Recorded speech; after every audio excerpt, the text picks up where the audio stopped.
Welcome to PV5 news. Breaking news చూస్తున్నాం. ఆంధ్ర రాష్ట్రంలో ఘోర విషాదం చోటు చేసుకుంది. శ్రీకాకుళం జిల్లా కాశీబుగ్గ శ్రీ వెంకటేశ్వర స్వామి ఆలయం వద్ద తొక్కిసలాటలో 10 మంది మరణించారు. కార్తీక మాసం ఏకాదశి కావడంతో వైష్ణవ ఆరాధన కోసం భక్తులు అంచనాలకు మించి తరలి రావడంతో ఈ ప్రమాదం సంభవించినట్లు తెలుస్తోంది. ఈ దేవాలయంలో దాదాపు 2 నుంచి 3 వేల దాకా సామర్థ్యం ఉండగా కార్తీక ఏకాదశి శనివారం కావడంతో వెంకన్న స్వామి దర్శనం కోసం దాదాపు 25,000 మందికి పైగా భక్తాదులు తరలివచ్చారు. భారీ స్థాయిలో భక్తజనం రావడంతో సాధారణ స్థాయిలోని రైలింగ్ విరిగిపోవడంతో భక్తులు పడిపోవడం వల్ల ఒక్కసారిగా అక్కడ గందరగోళ పరిస్థితి దారితీసింది. తొక్కిసలాటలో మరణించిన వారిలో మహిళలు, పిల్లలు అధికంగా ఉన్నారు. కాశీబుగ్గ వెంకటేశ్వరాలయంలో తొక్కిసలాట ఘటనలో 10 మంది చనిపోయారని, క్షతగాత్రులకు మెరుగైన వైద్యం అందిస్తున్నట్లు మంత్రి ఆనం నారాయణ రెడ్డి ప్రకటించారు.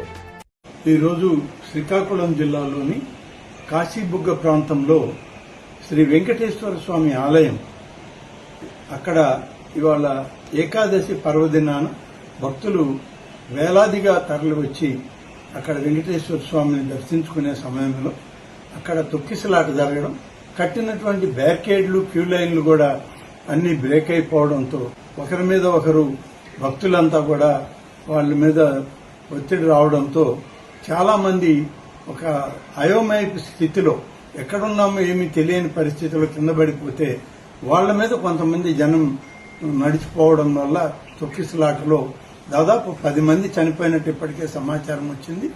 మేము అన్ని వివరాలు కూడా ఇప్పటికే మా వ్యవసాయ శాఖ మంత్రి సోదరులు అచ్చెన్నాయుడు గారు, సోదరి శాసనసభ్యురాలు గౌతు శిరీష గారు అక్కడికే వెంటనే వెళ్లడం జరిగింది. అన్ని కూడా పరిశీలిస్తా ఉన్నారు.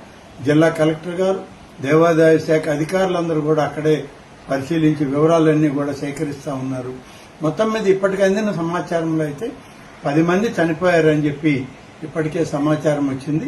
గౌరవ ముఖ్యమంత్రి గారు కూడా వీటి మీద స్పందించి ఆదేశాలు ఇవ్వడం జరిగింది. మొత్తం మీద ఈ ఆలయం అనేటువంటిది ఇది ప్రభుత్వ ఆధీనంలో ఉన్నటువంటి ఆలయం కాదు.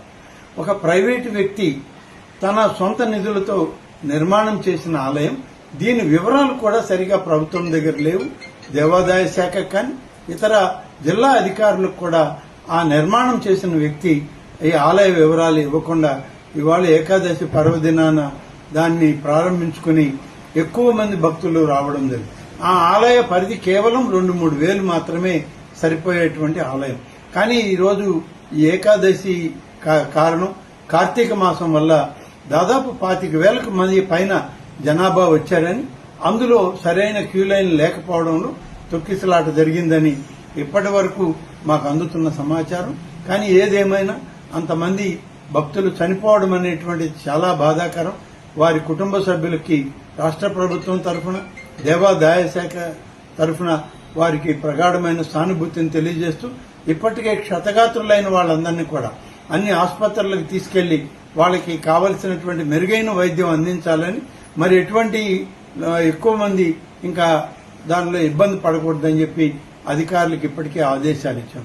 ఇంకా ఎలా ఉంటుంది సమాచారం అనేది మా వ్యవసాయ శాఖ మంత్రి వారు, జిల్లా కలెక్టర్ గారు, శాసనసభ్యులు అక్కడే ఉన్నారు కాబట్టి వారు ఇచ్చే సమాచారం తీసుకుని మళ్లీ మాట్లాడతారు. Thank you.